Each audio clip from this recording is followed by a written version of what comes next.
Mais uma boa noite especial para você, para todos nós. Que o Senhor possa nos dar as mais ricas bênçãos a esta maravilhosa igreja. E agradecer mesmo por você que tem vindo aqui. E você, nosso querido, amigo, distante ou próximo, que tem nos acompanhado. Nossos sinceros abraços. Que Deus nos dê a graça e nos abençoe durante a nossa estada. É o tempo que Deus nos permite para que nós possamos fazer o bom e do melhor, remindo o tempo para que possamos aproveitar todo o tempo disponível que Deus tem nos dado. Amém? Amém. Hoje nós vamos trazer para você ser fiel no pouco e vigiar nas pequenas coisas. É muito importante isso.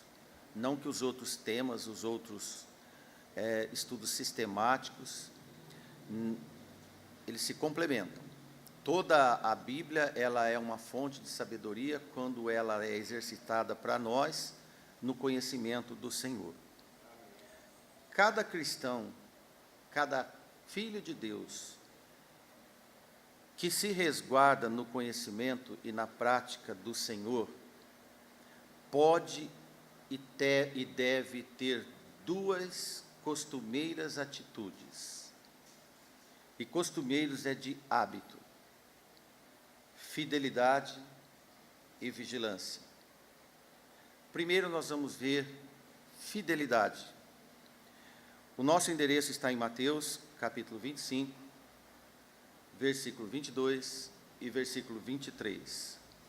Jesus tinha distribuído uma parábola, e nessa parábola ele fala da palavra de distribuição de talentos.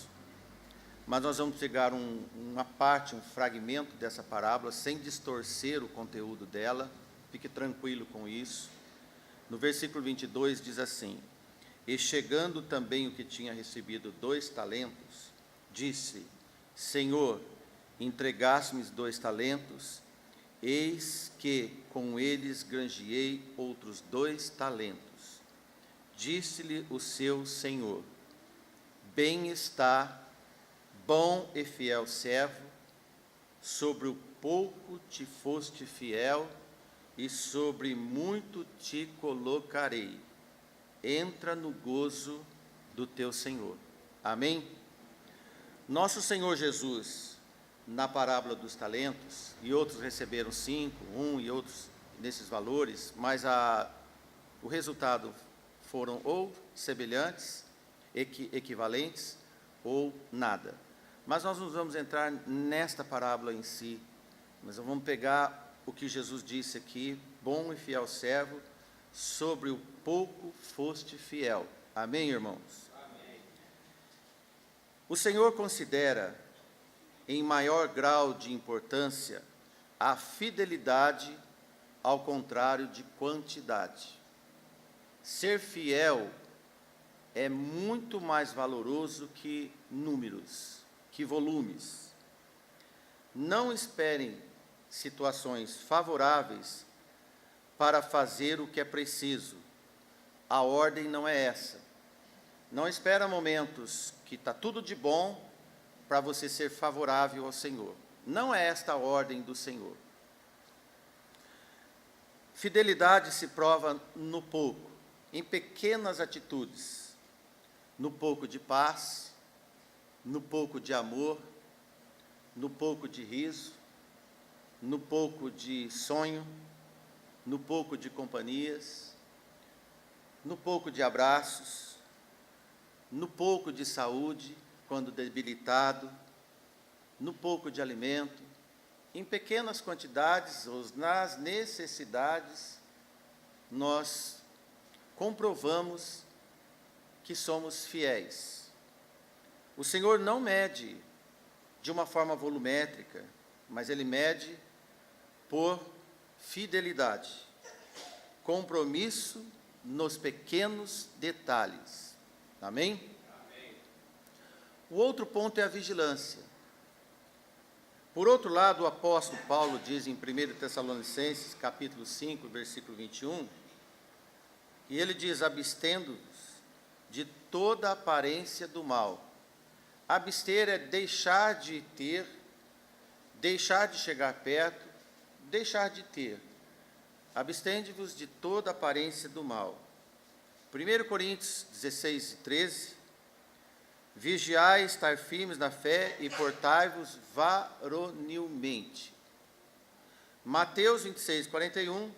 Vigiai e orai para que não entreis em tentação. Na verdade, o espírito está pronto, mas a carne é fraca. Espírito tem prontidão, nossa carne não tem valia nenhuma para nos colocar em vigilância. Esses versículos nos alimentam para poder tratar desses dois temas que nós estamos passando para você: ser fiel no pouco e vigiar em pequenas coisas. Amém, irmãos? Amém. Eu quero contar um fato para você agora, e pode ser que algum de vocês já passou por isso. Ainda alguns anos atrás, quando eu era menino, na minha idade, eu e os meus 2 irmãos, tínhamos uma obrigação diária. Eu acredito que foi a primeira profissão que eu tive sem remuneração, mas com dever e obrigação. Era bem simples, não empregava ferramenta nenhuma, utensílio, mas exigia atenção, dedicação, tempo, vontade, obediência e responsabilidade.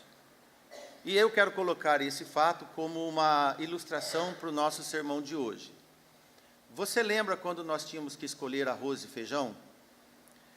A minha mãe pegava o feijão que ia fazer, que ia cozinhar, colocava em cima de uma mesa, ou não sei quanto mais, era um monte razoável, e nós íamos puxando todos os grãos, separava desses grãos pedacinhos de madeira, grãos carunchados, e os próprios carunchos soltos, pedrinhas pequenininhas, que às vezes era da cor do feijão, as piores eram aquelas branquinhas na cor do arroz. Nós tínhamos que escolher, e aquilo demorava. Depois vinha a nossa mãe, passava um pente fino, uma vista, e fazia uma avaliação, ou ela não falava nada, porque não tinha tanto elogio assim por fazer o que é de obrigado, certo? As pessoas hoje elogiam os filhos porque passou de ano, elogiam os filhos porque obedeceu, isso é obrigação, tem que ter esse incentivo, mas não como se fosse algo a mais. Então, nós não éramos elogiados quando escolhíamos bem o arroz e feijão, mas quando não escolhíamos bem, e principalmente se os nossos pais sentiam nos dentes algumas pedrinhas, nós éramos censurados, reprimidos na mesa, para tomar mais atenção. Não podíamos separar mal, tinha que tirar tudo e deixar bem limpinho. Era isso que eu via da mãe. Olha, vai escolher de novo, porque não está bem escolhido. E nós íamos lá escolher novamente. E era isso. Não sei se alguém aqui passou por isso. Alguém passou por isso, irmãos? Levanta a mão. Que bom. Uns 30% fez isso. Então, vocês sabem o que eu estou falando. Porque hoje o arroz e o feijão vem tão limpinho, vem lavado. O arroz, por exemplo, vem com uma película de proteção, né? O feijão nem se lava mais, põe lá na panela e faz. Bom, bons tempos são hoje em relação ao trabalho, mas melhores tempos são aqueles que nós dávamos mais valor para a nossa panela de arroz e feijão. Para você ver que dava mais valor, que era proibido jogar fora. Uma, porque nós não íamos jogar fora aquilo que nós tínhamos escolhido. Amém, irmãos? Amém. O que podemos tirar de útil dessa lembrança? Na verdade, nós não tropeçamos em grandes pedras. É mais fácil de ver e desviar delas. No entanto, tropeçamos em pequenos obstáculos que não prestamos atenção e por achar que não causam, que não tem problema nenhum. Coisas pequenas que não fazem bem não são diferentes das grandes coisas más. É uma questão de dosagem e de quantidade. Você sabe que as víboras, as serpentes, as cobras mais venenosas, elas não precisam de muita toxina, de muito veneno para derrubar alguém, um grande animal. Com pouca dose, com pouquíssima quantidade de veneno, mata uma pessoa, mata um animal. Então, esses casos que nós temos na natureza e conosco, nos exemplam muito na questão da nossa caminhada espiritual. Porque nós sempre tropeçamos nas coisas que nós não damos importância, pela insignificância de tamanho, nas coisas que nós não fazemos uma fiel vigilância. Essas quedas depois é que causam grandes danos. E nessas horas, abre-se as portas para que o inimigo toma atitude das nossas vaciladas. Paulo diz à igreja de Corinto, 1 Coríntios 10 e 12, aquele, pois, que cuida estar em pé, olhe, não caia. Olha, aquele que cuida estar em pé, tome cuidado para que não caia. Nós podemos evitar causas desastrosas quando antecedemos por cuidado de escolha e observação. As coisas pequenas que na soberba, no orgulho, na pedância, nós não enxergamos, nós não damos caso a isso. Porque nós não deveríamos dar tanto valor às aparências, e escolher por aparência, comprar por aparência, alimentar por aparência, vestir por aparência. As aparências são de pouca valia diante de Deus. Tudo que é do mundo, tudo que o mundo dá valor, o Senhor despreza. Considere isso. No Senhor as escolhas são qualificadas, além do que vemos, elas não são oculares, são no Espírito do Senhor. Porque outros valores devem ter mais peso em decisão, valores espirituais. Escolher santo e saudável é mais do interior, ela vem de conteúdo interior. Separar mais precioso é mais crítico de si do que dos outros. Então nós escolhemos por fé, entendimento de espírito e por espírito. Como diz Paulo na sua segunda carta aos Coríntios 5 e 7, porque andamos em fé e não por vista. Andar é viver aqui neste mundo. Como nós andamos? Se é por fé ou por vista. Porque o escolher santo, é o separar santo, é fugir das coisas inconvenientes, é tirar da frente as coisas que Deus não aprova. A palavra nos dá toda essa orientação. Novamente, Paulo, em 1 Coríntios 6,18, diz, fugir da fornicação, fugir do adultério. Em 1 Coríntios 10,14, meus amados, fugir da idolatria. Foge. O que não tem boa aparência, da aparência do mal, foge. Parece tão pequeno, tão insignificante, e se você não fugir, ele vai mostrar depois para que ele veio. Que não foi só para fazer visita, vem para fazer morada. Então não abra as portas. Fugir é não abrir as portas, é não dar oportunidade. Fugir é recusar. Esses pequenos engodos, o engodo são iscas, são chamariz, e a serpente sabe fazer muito bem isso, desde o princípio. São pequenos enganos, de pequenos olhares, de pequenos dolos, de pequenos erros, de pequenos deslizes, de pequenas raposas de cantares. Tiago diz, 1,14, mas cada um é tentado e atraído, engodado pela sua própria concupiscência. O mal é do homem, é nato do homem, é da natureza do homem. Olha só, o homem é iscado, isto é, engodado, nas pequenas coisas, e isto é ação de serpente. Nós temos braços para poder evitar isso, e muitas vezes nós não usamos, ou às vezes não usamos. Aqueles auxiliares que são poucos ouvidos, como o pregador que dirige para você, seus pais, irmãos mais experientes, irmãos cuidadosos, irmãos prudentes, cautelosos, são como sensores que antecipam coisas indigestas para o corpo de Cristo, para a igreja. Irmãos sábios, pastores sábios, consagrados, estão como nossos zelosos pais, que nos ensinaram a prudência, como antecipar dos deslizes, das loucuras dos olhos, da soberba da vida, da indolência. A indolência é um estímulo para agir no tempo oportuno, como um hipnotizante que cega. Assim a pessoa indolente. A palavra diz que as moças mais novas devem ouvir as idosas, mas essas idosas devem estar preparadas para passar sábios conselhos às mais novas, e elas devem ser consagradas. Até então, se faz a vontade e o direcionamento que o Senhor nos dá nesse mundo. Paulo, quando escreveu a carta aos Efésios, no capítulo 5, versículo 15, ele diz: portanto, vede prudentemente como andais, não como necios, mas como sábios. Você pode andar como nécio, como louco, inconsequente, ou como sábio. Versículo 17, por isso não sejais insensatos, mas entendei qual é, ou qual seja a vontade de Deus. Você tem a obrigação de entender a vontade de Deus na sua vida. Esses irmãos que nos orientam através da palavra do Senhor jamais podem ser desprezados.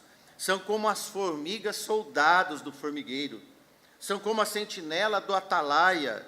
Na atalaia é aquela grande torre que lá tinha uma cabana em cima, e lá ficava o sentinela olhando para antecipar problemas com navegação, para não colidir nos atóis, nas rochas.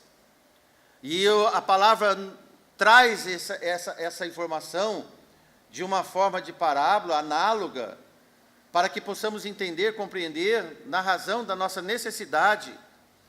Isaías diz sobre os atalaias, 52:8, veja, a voz dos seus atalaia, eis a voz dos seus atalaias, eles alçam a voz. Alçar a voz é ter uma voz que vai até o último. Juntamente exultam, porque olho a olho verão. Eles olham olho a olho para poder direcionar quando o Senhor fizer voltar de Sião, ou fizer Sião voltar. Ezequiel foi um dos profetas que o Senhor chamou de atalaia. E ele diz, em Ezequiel 3:17, filho do homem, eu te dei por atalaia sobre a casa de Israel, e tu da minha boca ouvirás as palavras, e avisá-los-á da minha parte. Essa é a função de alerta que nós recebemos dos nossos pais, dos nossos bons professores, dos nossos bons patrões, dos nossos bons chefes, e por que não, irmãos, dos excelentes homens de Deus, da excelência da igreja do Senhor sobre a sua vida. Amém? Amém. Olha, o Senhor diz: vigiai e orai para que não entreis em tentação. O espírito, na verdade, está pronto, mas a carne é fraca. Novamente, os discípulos estavam dormindo, e Jesus passando esse recado a eles. Marcos 14:38. Pela carne, só tropeço. No livro de Hebreus 12:15 diz: tendo cuidado que ninguém se prive da graça de Deus, e de que nenhuma raiz de amargura brotando vos perturbe, e por ela muitos se contaminem. Aqueles como o profeta Ezequiel, os atalaias, alertam sobre os ardis do mal. Ardis, irmãos, são planos para enganar alguém. Se você não acha, se você ainda não entende, que neste mundo existem infinitos planos para te derrubar, é melhor você acordar para isso. E prestar mais atenção na palavra de Deus, voltar-se à palavra de Deus, ao alerta da palavra de Deus. Jamais vamos navegar neste mundo cheio de animais irracionais que nos querem devorar. Jamais vamos sozinhos entender os propósitos de Deus se não for pela palavra de Deus.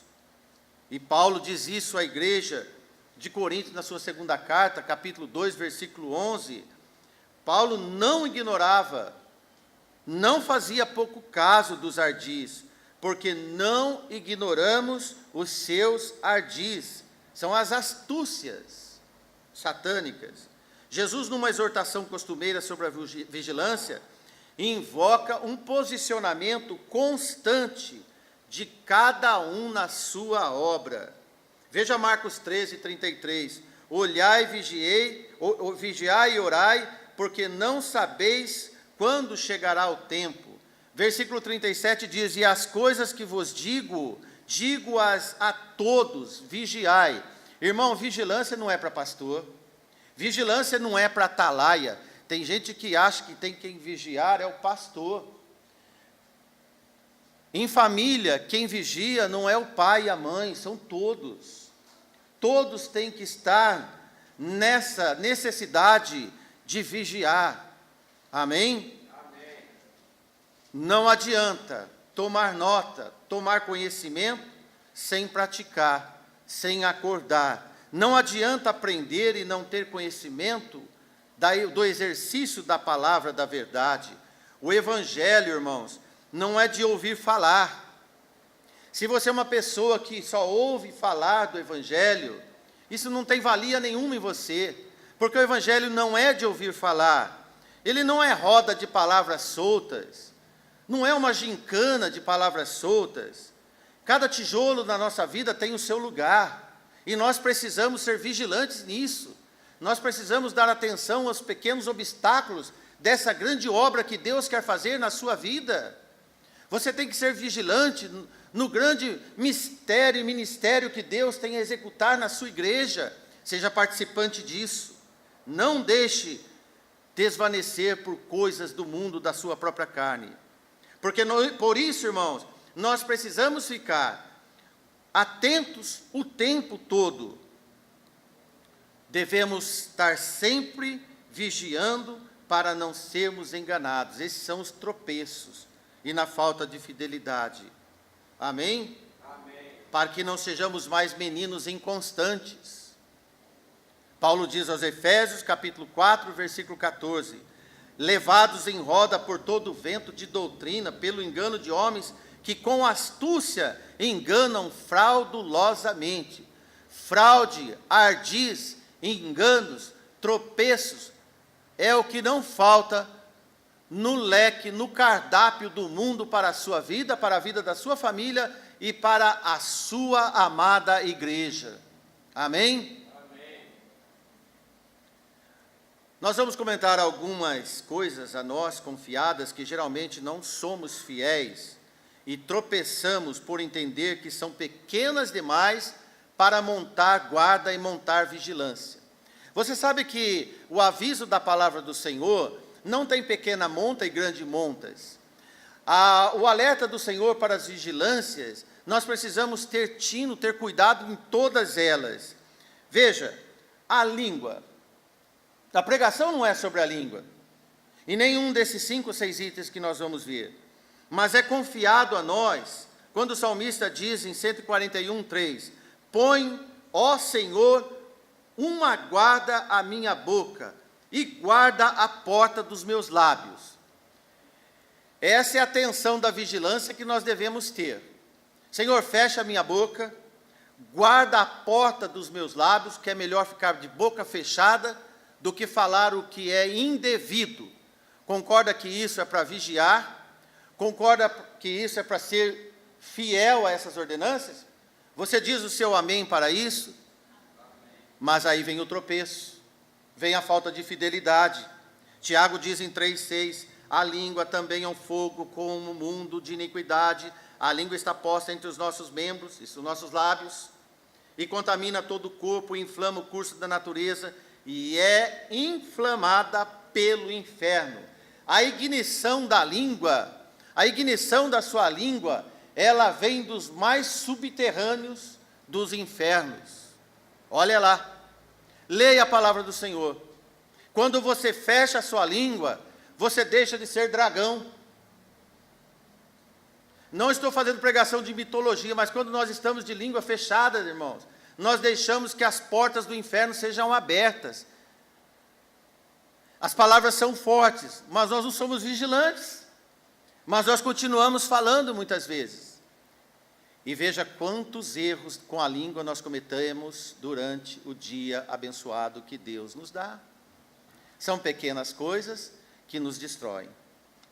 Um outro ponto, o pensamento. Quando Paulo escreveu a carta à igreja macedônica, de Filipos, a igreja de Filipenses 4:8, e diz: o confiado foi isso. Quanto mais, irmãos, tudo que é verdadeiro, tudo que é puro, tudo que é honesto, tudo que é amável, tudo que é de boa fama, tudo que é, se há alguma virtude, se há algum louvor, nisto pensai. Então, qual é confiado a mim os meus pensamentos? Que é liberado a mim os meus pensamentos? Que tem louvor, que tem virtude, que tem boa fama, que é amável, que é honesto, que é verdadeiro. Posso pensar em tudo isso.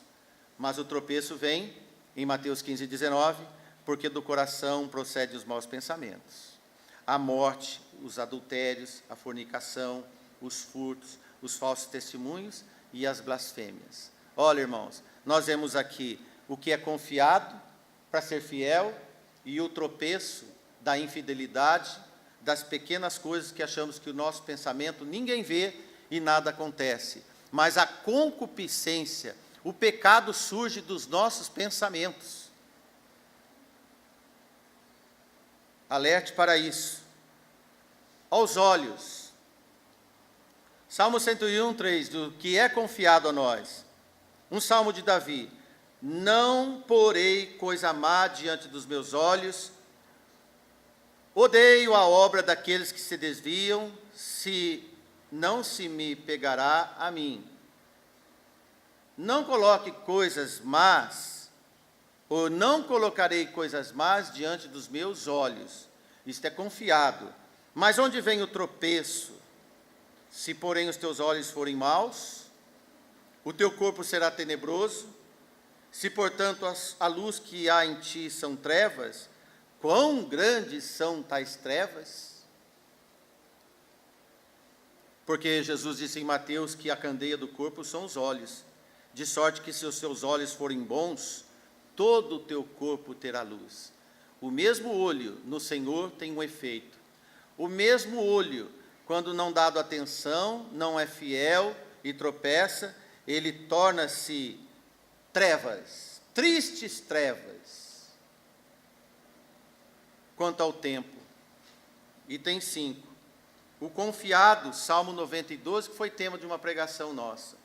Ensina-nos a contar os nossos dias para que alcancemos corações sábios. Lembra, irmãos?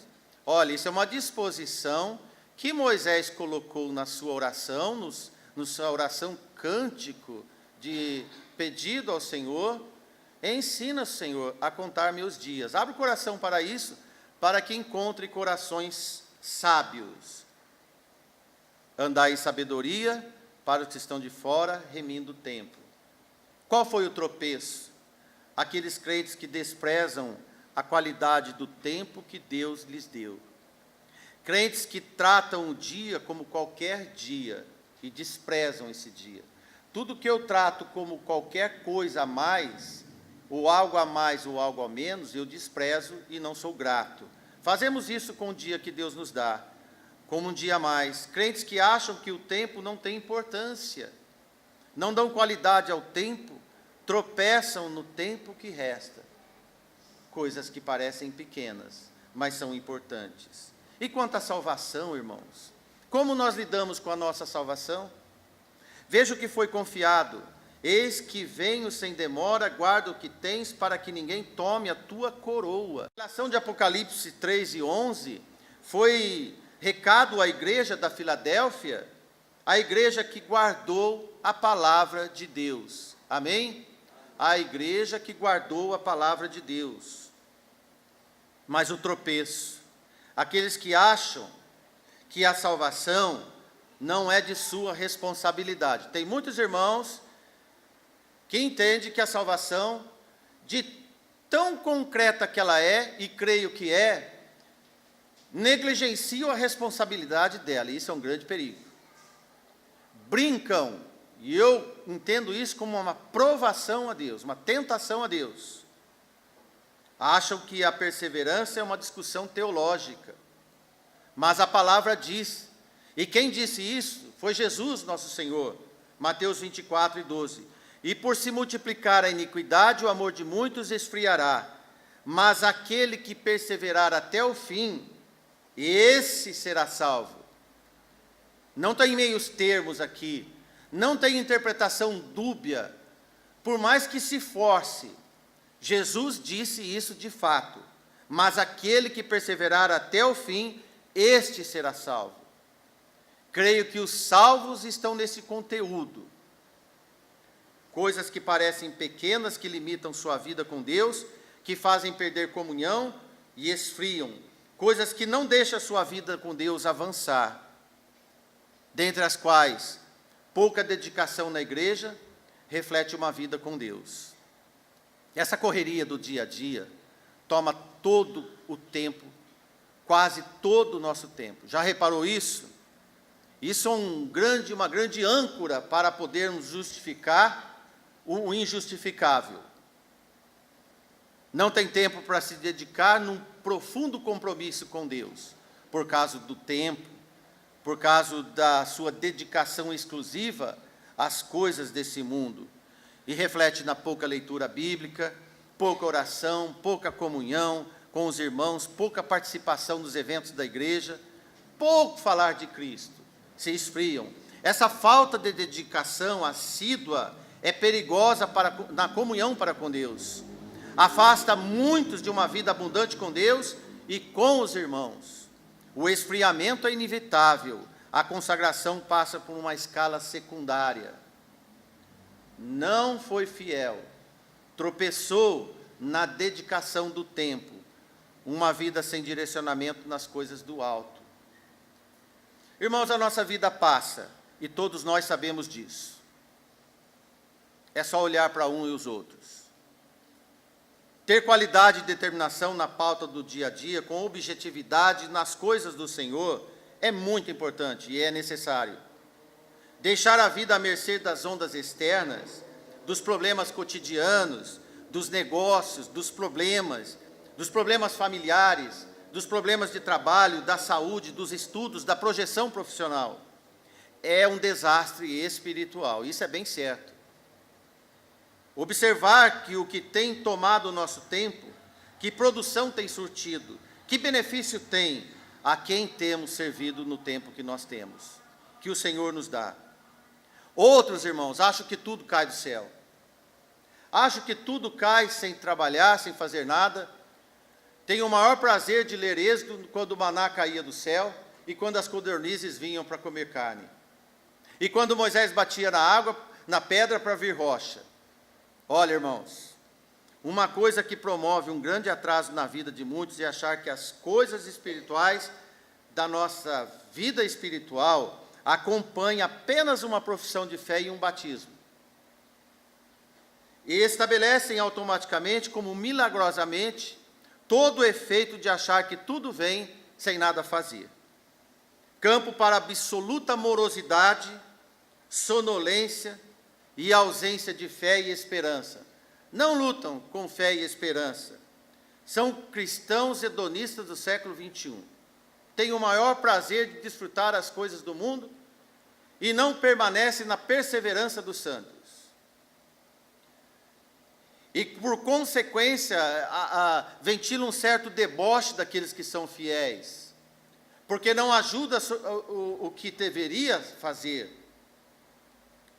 O sujeito pouco ora pedindo sabedoria a Deus, pouco medita na Bíblia, pouco participa dos estudos e dos cultos da igreja. As coisas não caem do céu. É verdade que Deus nos abençoa de forma extremamente grandiosa, porém não está entre as bênçãos de Deus o fazer aquilo que temos condição e que é de nosso dever. O que é do nosso dever e nossa obrigação, como de escolher o arroz e feijão, nossos pais poderiam escolher, mas esse dever era nosso, porque nós íamos comer juntos. Temos que aprender que o que é dever nosso, nós temos que desenvolver. Dessa forma, uma vida abundante com Deus precisa ser buscada. Ela não acontecerá por crença sem as obras da fé. Torna-se inválido. Outros, irmãos, só pensam nas coisas do mundo. São os tais hedonistas que acabei de falar.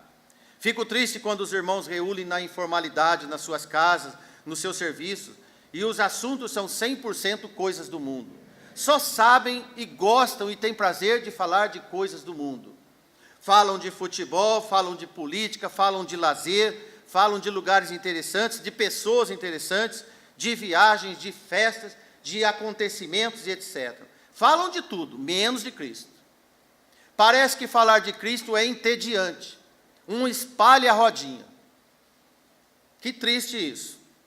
Crentes assim não suportam a sã doutrina, não criam ambiente para que ventile, que orbite a sã doutrina no meio em que eles estão.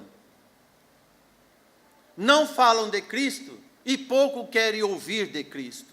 Também não praticam quase nada da vontade de Deus.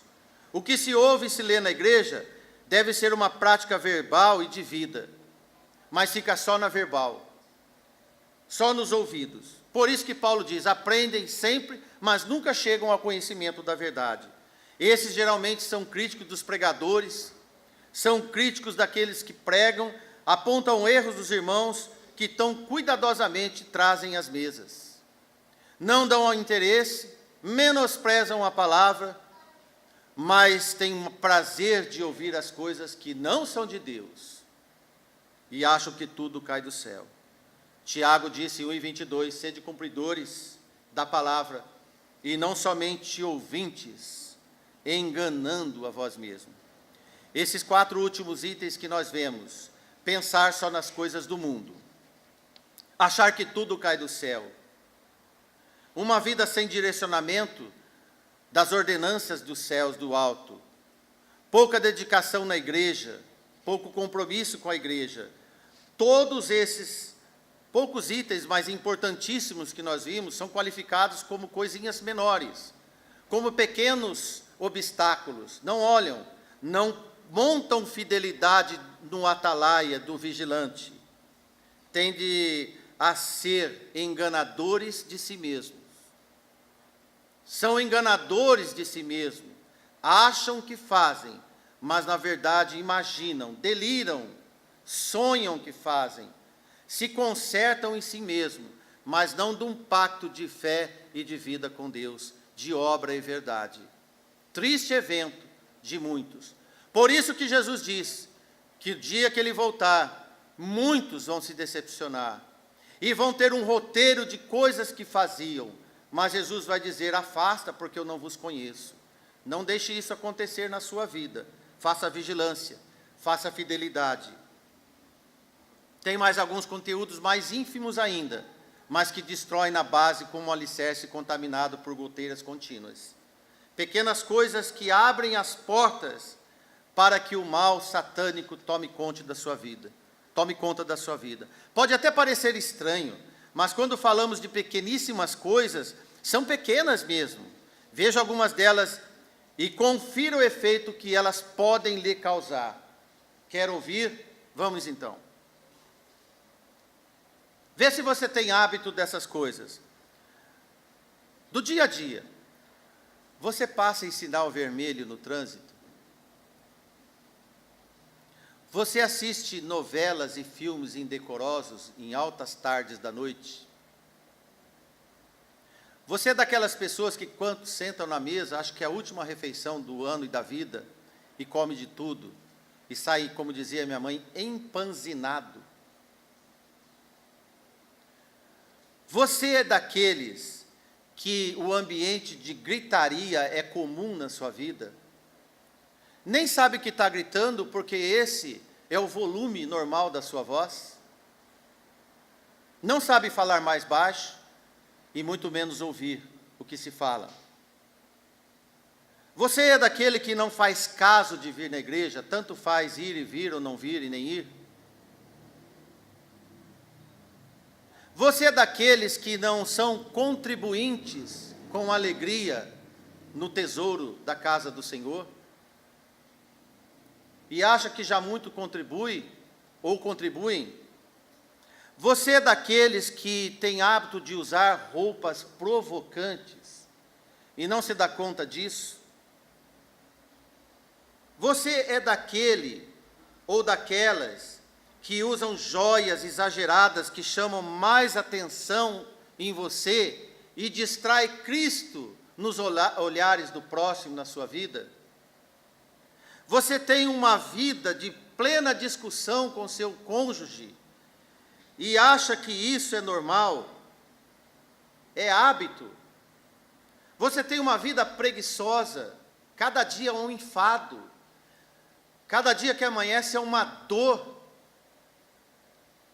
Você vive criticando os patrões, os chefes, a empresa, o presidente, as pessoas, ou ora por elas. Verifique o que a Bíblia diz. Você é daqueles que mal cumprimenta os irmãos na rua, e às vezes nem na igreja. Irmãos, tem membros que vêm à igreja e não cumprimenta aqueles que estão nos primeiros bancos, porque quando sai já foi tudo embora. Você faz isso? Você é daqueles que tem a casa sua toda desarrumada, bagunçada, suja, crianças sem tomar banho, passando hora de dormir, cada um faz o que quer, cada um faz o que bem entende, a hora que quer, e todo mundo manda. Você acha que esse é o ambiente de um lar cristão?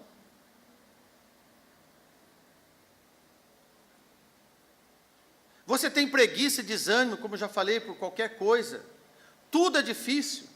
Você põe dificuldade nas facilidades, e isso lhe dá prazer. Tudo é difícil, tudo é impossível. Vai lá, alguém faz. E você nem se dá conta da ignorância que você teve. Você menospreza toda e qualquer oportunidade de falar e testemunhar de Cristo, e acha que isso é uma benevolência normal. Você acha que isso é normal?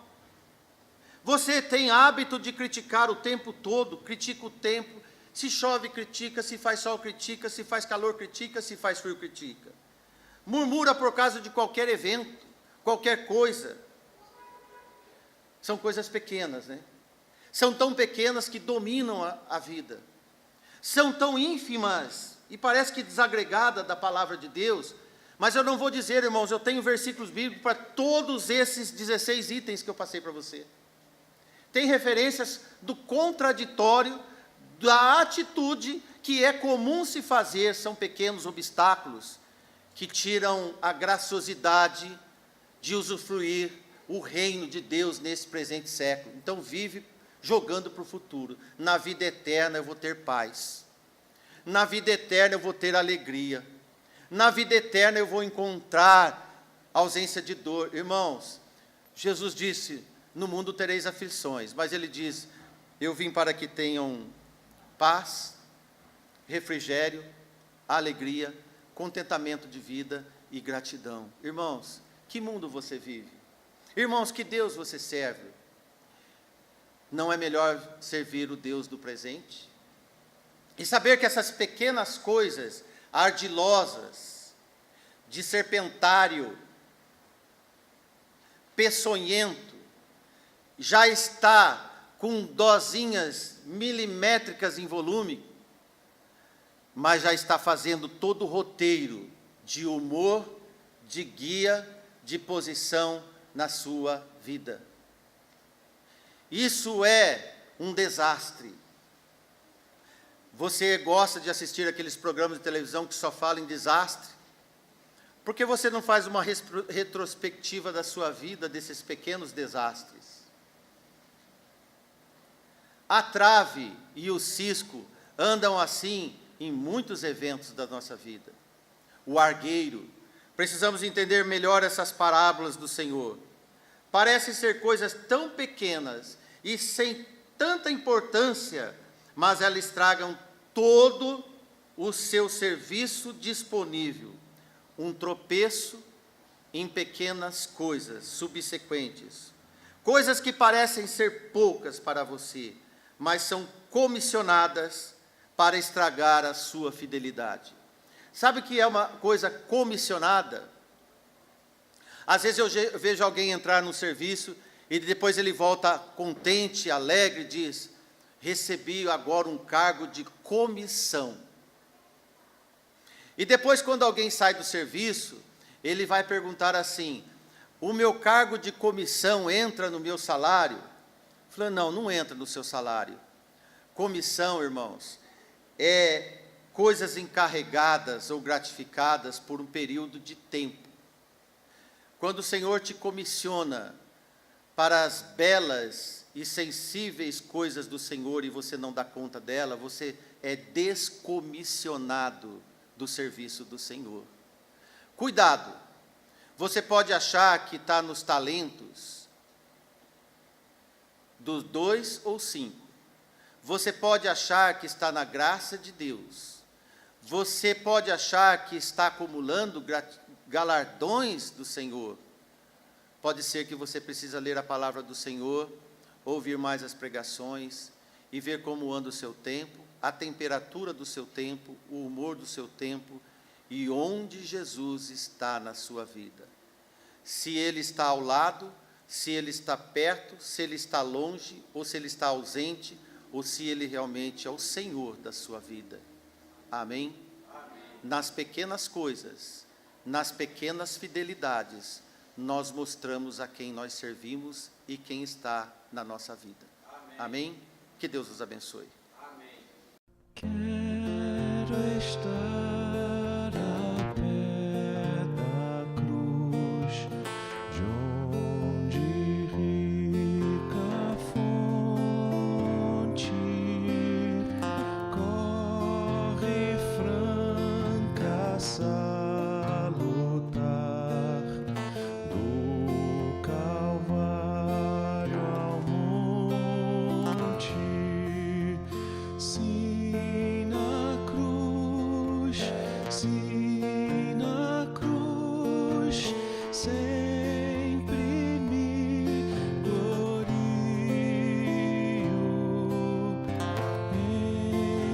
Enfim, vou descansar, salvo além do rio. Junto à cruz ardendo em fé, sem temor vigio, pois a terra santa